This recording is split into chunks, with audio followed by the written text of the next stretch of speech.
We don't have to. See, they've all joined now. So the magic of coming up when we're talking about something is gone because we started it early. But that's okay. Oh, I guess we should start. Let's do it. Let's do it. Welcome, everybody. This is another Unauthorized Caucus. I'm sorry we didn't have one last week. Obviously, Thanksgiving morning. I don't think you wanted to see my Thanksgiving food preparation going on. You would have been jealous, I'm sure, because my wife and I had a great spread going on at home. I hope all of you had a wonderful holiday with family and friends. I do apologize for my voice today. It's going to be a little bit on the weak side because we've just had crazy allergy things in Missouri that never, ever end. But I thought that was because you were screaming at me the last 4 minutes before we started live streaming. Well, that didn't help, but it started before then. Right. So, well, welcome back to another Unauthorized Caucus. Thank you for taking a week break with us. Welcome back. Unfortunately, as you may remember from 2 weeks ago, Joanna is no longer with us. She didn't die. She's just left the organization. Right. I realized as I was saying that sentence that was contextualized. She's left the organization. She's getting married, moving on. We're so excited for her. As a result, though, this is not Joanna. You all may remember from a few weeks ago. Yeah. Mr. Andrew Muller, who joined me on remote location from his workplace over at the Pillar Foundation. Andrew, you want to tell us just a quick, what is Pillar Foundation? What do you do? Yeah. Remind everyone what your background is and where you come from here into the Phyllis world. Yeah, so I work at the Pillar Foundation, 501c3 nonprofit that's housed in Clayton, off Clayton Road. It's in Ellisville. But yeah, we're a research organization that deals with America's Christian heritage, biblical Christian worldview. We have over 20 free classes for the homeschooling community and lending library that's open and available to the homeschool community. So I help in the administration of that and teach a government and constitution class there, as well as St. Louis Teen Eagles. I'm the administrator of that, which is a student-led organization that meets in Pillar. And they're, Christian conservative students that live out biblical ideals, particularly in the civic realm. So awesome. That's my story. Well, we're glad to have you here. Appreciate you being a part of this and being around. I just put down the pillar.org, the link to the organization. I should also pull up one for the Teen Eagles as well, stlteeneagles.com. That's it. Movie magic is gone. There, stlteeneagles.com. So, as you remember today, to like, share, and subscribe here on the Phyllis Schlafly Eagles channels, whether you're on Facebook, Twitter, YouTube, wherever it is. As you do that, please do go and check out the Pillar Foundation and also St. Louis Teen Eagles. I'm a St. Louis Teen Eagles alum. That's how I made my entrance into the Phyllis Schlafly world and became familiar with her and all of her work. So it's a really wonderful opportunity. There used to be several chapters. It's down quite a bit, but there is in the digital age, obviously, always a way that you can connect and get involved. So, a high schooler that is interested in a political outlet, learning a little bit more, not just about campaigns and volunteering, which there's always a need for campaign labor, but the actual civics and government behind it, I can think of no better place than Teen Eagles to go. And of course, if you're in the St. Louis area and a homeschool student, there are incredible resources in that realm and in so many others for homeschool students. The opportunities are just bounding, of which I'm an alum there as well. And that was really helpful. So absolutely. We appreciate you being here. Yeah. Wanted to pull Andrew in. We had such a great conversation about the Constitution a few weeks ago in Article 5 conventions, or the misnomer of Convention of States, as we talked about. And I think we cast a pretty dubious shadow over the whole thing and maybe even put it in the grave, all in one live stream, really. What can people hope for? It's just COS is dead now. It's completely dead. They've been really quiet since that live stream dropped. They have. They almost shut their website down, but we convinced them to stay, so there'd still be a fun fight. No, I'm kidding. But today we wanted to talk about something far less controversial than even the Convention of States. We wanted to talk about something else that I think a lot of conservatives are having a discussion amongst ourselves about right now, which, of course, as you know, is what we like to do here on Unauthorized Caucus. The Ron versus the Don. That's right. GOP 2024, what's it look like? This is definitely something, you and I have been sharing articles here this week in preparation for this. He has bullet pointed notes. Yeah. He doesn't really get the whole unauthorized part yet. He's coming prepared, but it's okay. It's your second time, not first time. Right. So we'll forgive. But this is a big deal. There are a lot of people on both sides of the spectrum. I know people on both sides of the spectrum. Frankly, in one of the conversations you and I have had, let me couch this in. Again, we're a 501c3. Both of us work for different 501c3. So we're not here endorsing, but we both have our personal opinions, which we're bringing. But there's a lot of conversation we have. I think both of us kind of fall firmly into at least one similar category, which is being absolutely this or absolutely not this or that is, in general, something to be very wary of. So in this case, there's a lot of time between now and even the start, let alone the end of the Republican primary season. Yeah. So there's a lot of things to consider. And to be absolutely against Trump, absolutely against DeSantis, or for one or the other seems a little ill-advised. There's a lot of stuff to consider. I think you agree with me on that, right? Yes. See, so we're coming from this with a conversational perspective. So and we're playing 4D chess, essentially, just talking. It's well, all hypothetical. One hasn't even announced candidacy. Well, right? he did. So Oh, no, he did. Oh, by the way, if you didn't hear it, the breaking news from yesterday, Ron DeSantis has officially pre-announced his presidential campaign by announcing a HarperCollins book coming out on February 28th, which is named completely unlike any other presidential candidate that's ever released a book. To be Free, Florida's Blueprint for America's Revival. That doesn't sound like he's running for president. So you heard it here first, second, maybe, that the pre-announcement that Ron DeSantis is apparently running for president 2024. So he has a book. But yeah, this has led to some incredible divisions already amongst conservatives. There are solid people on both sides who are coming out with values-based arguments. Some of them are just really strategic and tactical-based arguments. Why they think they're right or one or the other is absolutely correct or incorrect. It's kind of wild and woolly right now.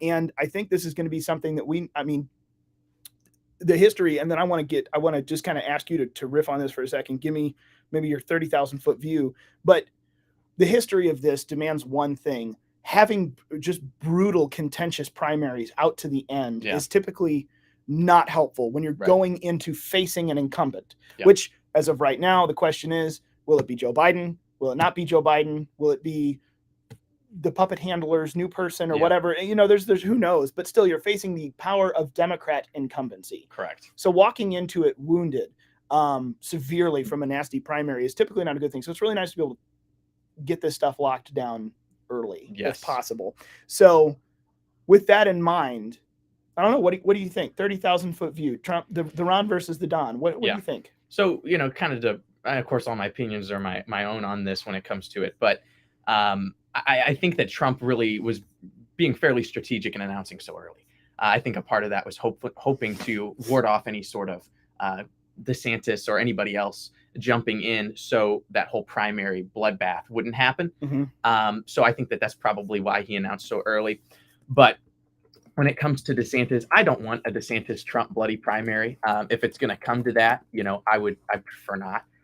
But it would be my dream for maybe Donald Trump to run for a while and lay out all of his arguments, but this is never going to happen because it requires one thing, and that's for Donald Trump to back down and to step down for DeSantis to come in.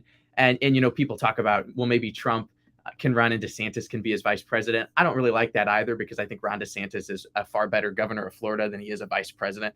And they're both alpha dogs. So having Ron DeSantis be the vice president to Trump, I don't really see that.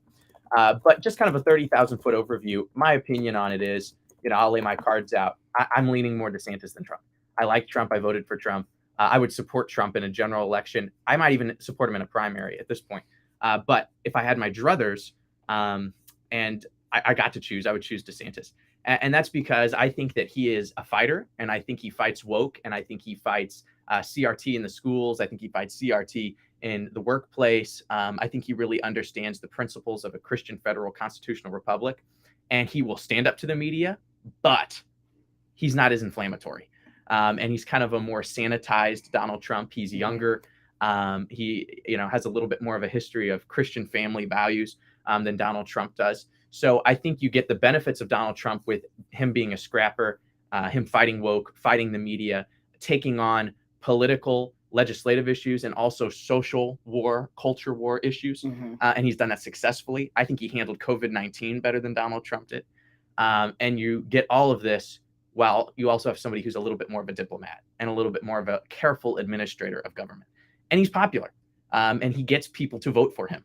Well, in Florida, at least. In Florida, at least. But I mean, which is no longer a swing state. No longer a swing state, but that's kind of the big point, is you're looking at a place where he won by 0.8% in 2018. And now 4 years later, he won by 19, shaking hands with 20 points. And that's incredible. It is. And also it helped greatly that he was running against the turncoat from both parties that no one liked. True.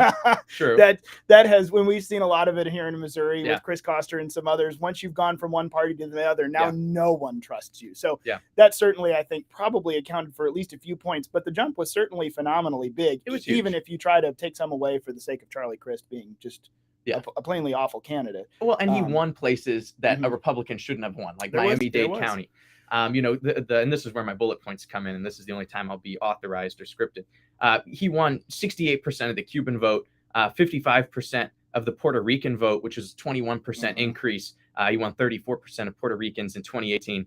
And then amongst the other Latino groups, he won 50% compared to 34% in 2018, 16-point increase. And then in the general, just all of it, he did 19 to 20 points better. So that's a great, test subject to look at, to say this guy can get people to vote for him. Yeah, and actually, that's encouraging. This opens a whole nother, and I'll come back to it, because I'm not necessarily, well, I am of a little bit of a different mindset, although I have different reasonings for why I'm of a different mindset.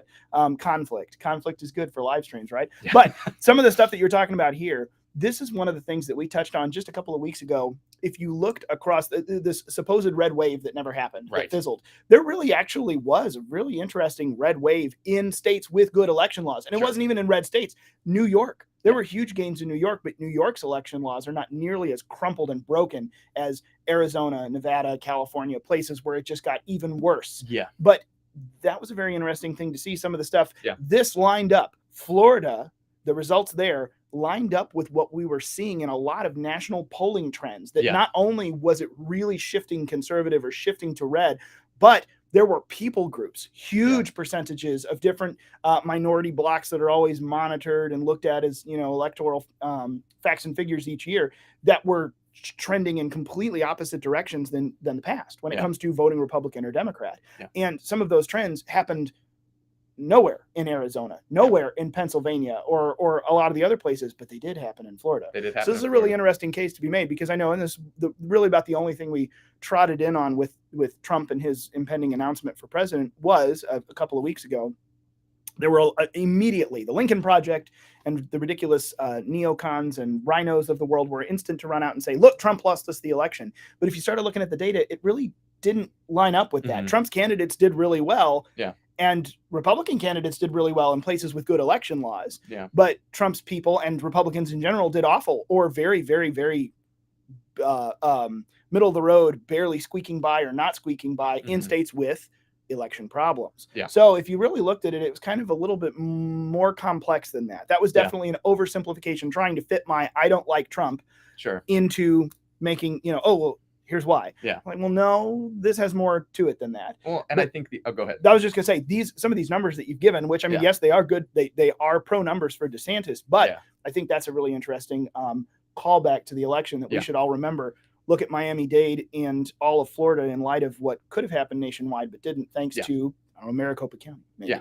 Well, and the votes he won that were, votes he obviously didn't get 4 years ago, proves that his policies are appealing.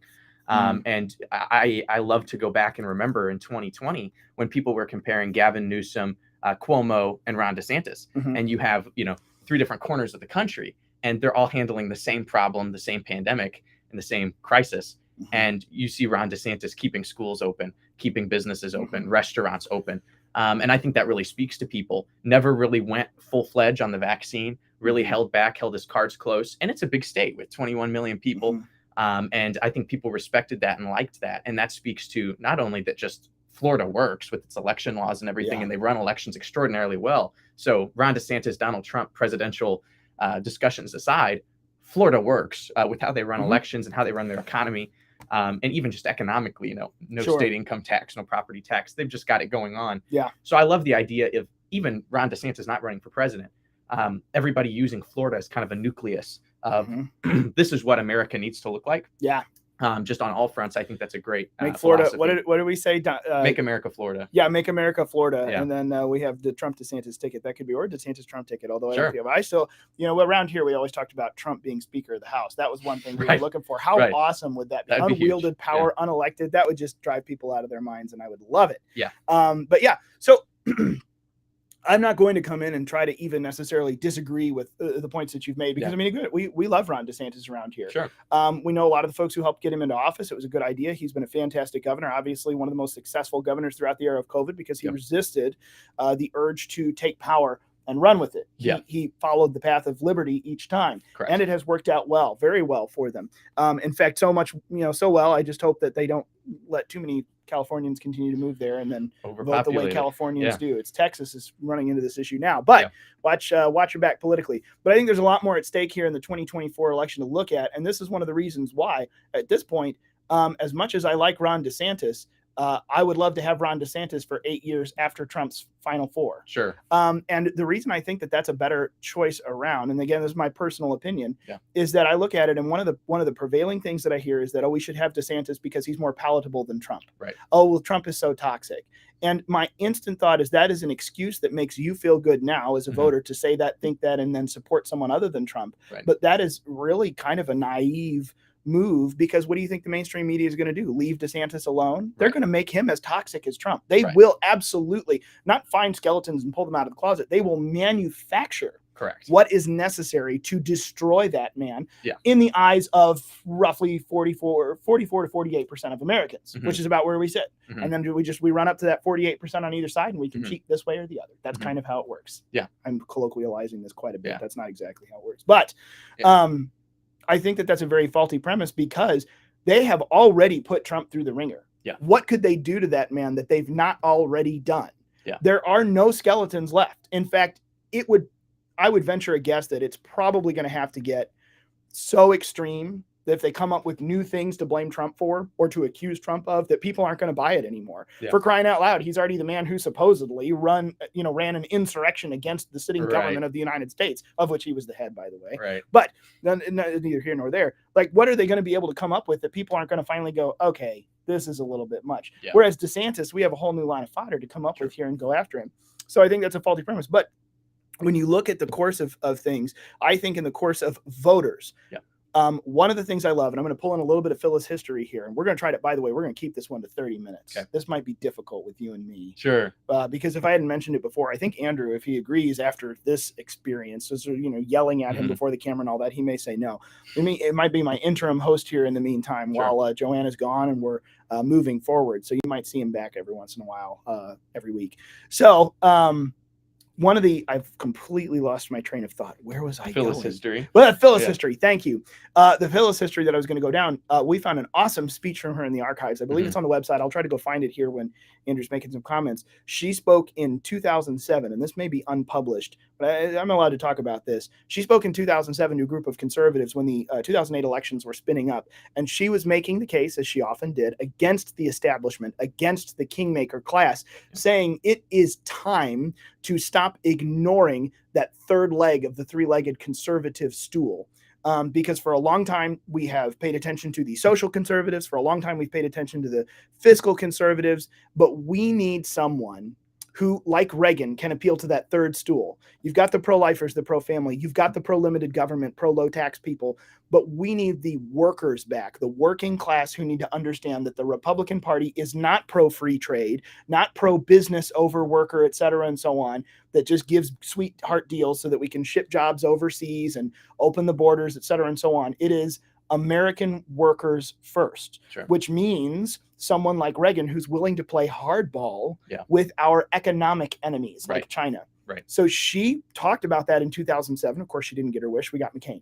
And the next we got Romney. But in 2015, that is why she so quickly and early latched on to the idea of Donald Trump, because he was speaking to that third tier, to that third leg of conservatism, the workers, the Rust Belt. And if you look, that is where I think truly the most shocking thing happens to the mainstream media, was this big blue, purpley Rust Belt just went red, because these folks heard someone who, for the first time really since Reagan, said America first, American manufacturing first, American working families first. And that kind of rips apart the whole narrative of the Democrats are for unions, unions are part of the Democratic machine. That was really interesting. And I think one of the things is those folks came out to vote for Trump. They trust Trump. They love Trump. They appreciate what he did for them and what he tried to do for America. I think the big mistake that is happening right now, and it's already started, so many, and there's a great article I'm going to post on this. I didn't post anything for you, but I'm going to post my perspective. Sure. There you go. You didn't give me anything. You just have bullet points. But I think that it's a very big danger of losing those conservative voters who are shy conservatives. They only come out for this thing. They really aren't the big traditional pro-life, pro-gun. Well, they are pro-gun, but the pro-life, pro-limited government, the normal kind of Republican religious voters. liberty, Yeah, the religious liberty. These are people who came out for Trump who might not show up again otherwise. Sure. And one of their big things, they are for the common man and against the elites. Yeah. And the more elites that come out and continue to say, oh yeah, it's time for Trump to be done. Ron DeSantis, though, I think, honestly, and Rachel Bovard put this together very well. Ed interviewed her on the show this week. I'm going to link to her article. It's actually not the New York Times link, which is where it was. Shockingly enough, they had Rachel Bovard do an opinion piece there. But I've got another link because that one's behind a paywall. This one's not. And she talks about what makes Trump different from DeSantis. And this is one of her big points. It's something that we've been talking about here. Hey, guys, the more that the establishment rhino globalist class comes in against Trump and says, we're going to go for DeSantis because that's who you guys like too, right? The more people line that up, the more the distrusting working votes of America are going to look and say, no, I'm with Trump only because I don't trust you people. You want him, I don't. And maybe that's unfortunate for DeSantis, but there's some good reasoning behind that. There's a real reason why these folks are the most untrustworthy, almost more important than liberal and conservative, almost more important than pro-abortion, pro-choice, pro-tax, limited tax, has become now the powerful, the authoritarians, the statists versus liberty. Like really, if we don't have a world in which liberty exists or a country in which liberty exists, we have potentially lost the ability to even debate these other issues. And that's really kind of become the big rub. So those voters who are looking at anti-establishment, anti-elitist like never before, I think that the more of the elites that pile in behind DeSantis because they think he's their ticket to getting rid of Trump, I don't think the MAGA vote's going to follow. I think that the MAGA vote will stay against the elites, even if, unfortunately, they've picked a dude who doesn't like them either. Because Ron DeSantis doesn't seem to be a globalist or an elitist at this point. But I think that's going to be a very unfortunate thing. And I think it will almost all but lose us the 2024 election if Ron DeSantis is the nominee with the support of these folks, even if he didn't ask for it. I think it's dangerous. I think that Trump is our only chance at winning 2024. I really do. And like I said, I think that to build on your point, the first point you made with, Trump has no skeletons in his closet. And no hidden skeletons. They're not in the closet anymore. Is the thing. They're all out there. So there's, you made the point that essentially there's nothing that the media and the powers that be can do to stain Trump's character at this point. I think that, of course, anybody who runs on an anti-globalist, pro-America platform, they're going to attack them with everything they have. But I don't think we should be scared of that to the point of, well, let's not pick him because he's going to get backlash. I think that's always going to happen to anyone who fights against the woke. And to those who support Ron DeSantis, who maybe are elitists, I can't think of any, maybe apart from Rupert Murdoch, who might be more elitist, if you will, who's a part of News Corp and Fox News and everything, who supports Ron DeSantis.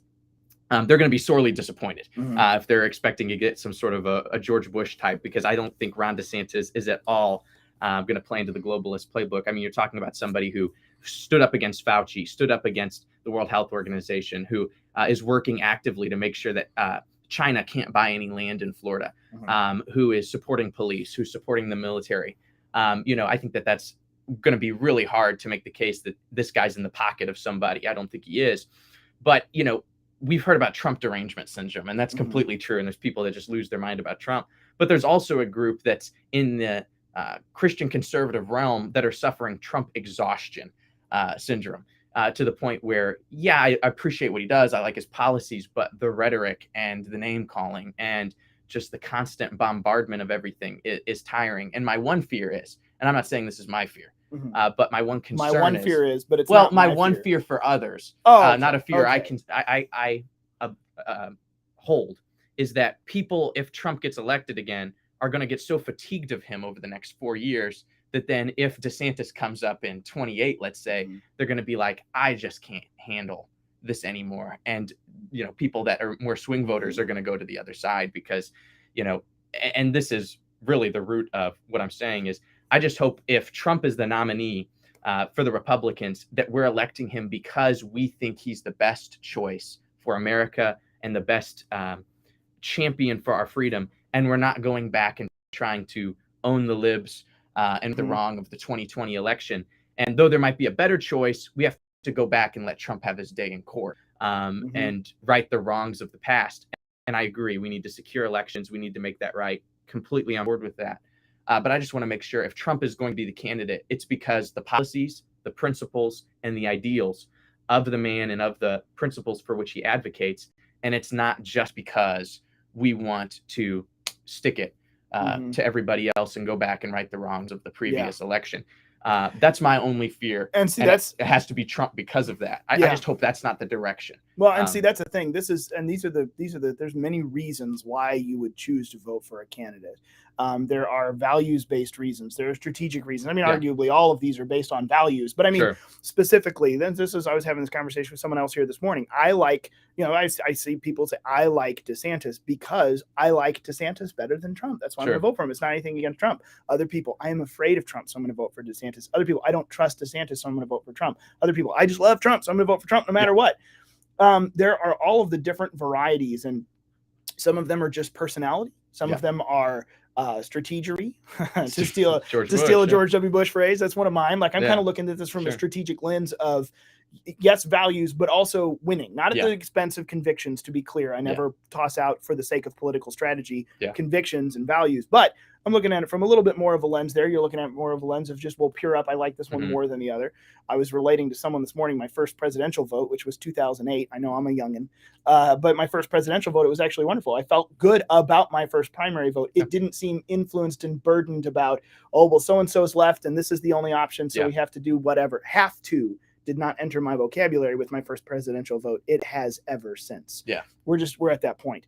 But I think, I mean, that's a good note to maybe wrap it up and end on, which I may have to, this might go off. I can hear. I'm going to hit this real quick while we keep going to spare us that. And one more point, and this would be the last point I'd make. Like the bottom priority is, how old's Trump? 77, 78? I don't know, but he looks young as a spring chicken. He does, but he's going to have to be in his prime for at least 5 years, which is going to push him into his 80s, 82, 83. He's lost a bunch of weight. He's getting in fight.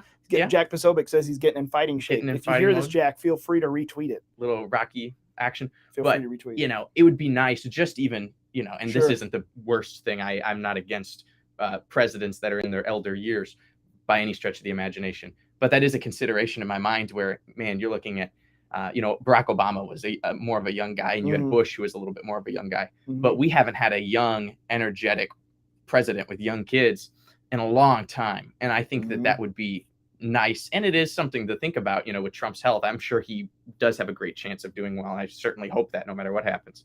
But that is a consideration, that he's going to have to be at his prime into his 80s to do this. And, part of me thinks about that.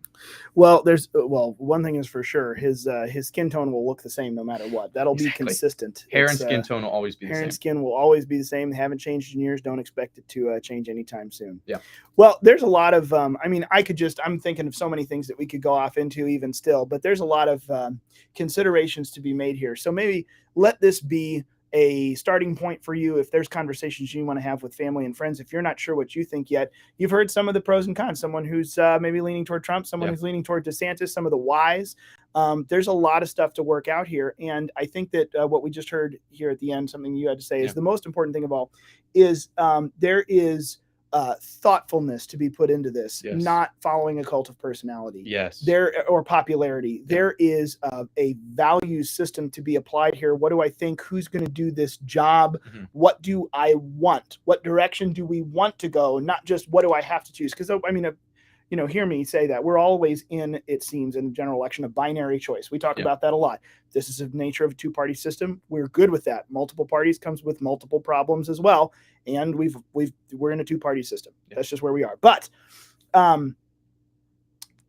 it is often good to try to approach your decision-making, not just from I have to do this, so which one is like, no, be thoughtful. Consider all of the, items to weigh and go down the list and have these conversations with people, because there is a lot. There's a lot to be had, and there's a lot of minds that are going to be changed and a lot of different things that are going to happen. So if you have the opportunity as a conservative within your family, friends, churchgoers, whoever it is, to be able to facilitate these kinds of discussions, this is what we need to be having now. Because again, to our point, I don't think either one of us wants to see a bloody primary. That's not good for whoever the nominee is. And I mean, if it's the nominees, either one of these men, I will gladly walk in and stamp that yes button in the general election. I would be very happy to, but that person needs to be not wounded going into it. So this is good stuff to work out now. I dropped in here below just for some considerations. Rachel Bovard had some really interesting stuff, and I don't think she actually came out so far as to say that Trump should run and DeSantis shouldn't. Her point was Donald Trump is different from other Republicans, DeSantis and the like, and it's not just because of his personality. He's actually, he appealed to a different crowd for some very specific reasons. Let's all remember that. I think that's a really good thing. And then again, to your point, hey, let's everyone calm this down and not have heated personality exchanges, because guess what? The fact that we're at a point where everyone complains, oh, our president's just mean and he says mean things and blah, blah, blah. Well, how much of that is his fault and how much of it is a product of our culture of where we are? So maybe this is our warning call to turn the ship of culture and then start to see changes in the political realm as well, and make sure how we interact with each other, how we have discussions, we're turning away from that, so that the men and women who are stepping forward to lead are of a generally different cultural dynamic than the yelling polarization that we have now. And I appreciate Ron DeSantis not engaging in this right now. And he even said everyone needs to kind of chill out about this Trump DeSantis thing. And I appreciate that. And I think that speaks to his character a little bit, to be like, let's chill out. And then, of course, Trump, Ron DeSanctimonious and everything. And that's just a part of the Trump package, you know. But I do kind of hate that eating your own mentality that comes with that. But out of all of this, primaries are important. Having these discussions now are important. Because you and I agree on 99.8% of things, I'd imagine. And from what we've talked about personally, I believe that's true. And, you know, in a primary, you want the best candidate possible. And if the Republicans can talk and be civil and come to that conclusion, that's exactly what needs to happen. And not just ignore primaries and then vote in a general. That's horrible. So, the political climate has changed so much, whether it's the issues, the personality, how it happens on campaigning, social, digital, election laws. It is not the world of the 2000s any longer. And it is a whole different conversation for us to have. So it is good to have it. And I appreciate you coming and having this conversation with me here today. I look forward to doing this more often.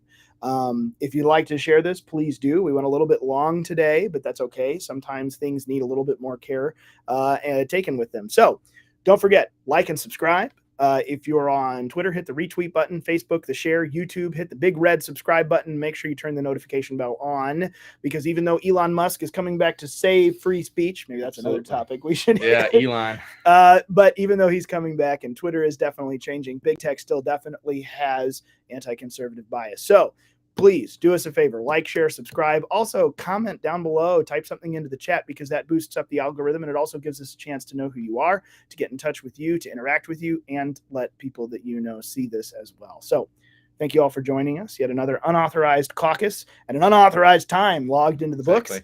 And I will look forward, along with Andrew, to seeing you next Thursday for another one, same time, same place. Thanks, everyone.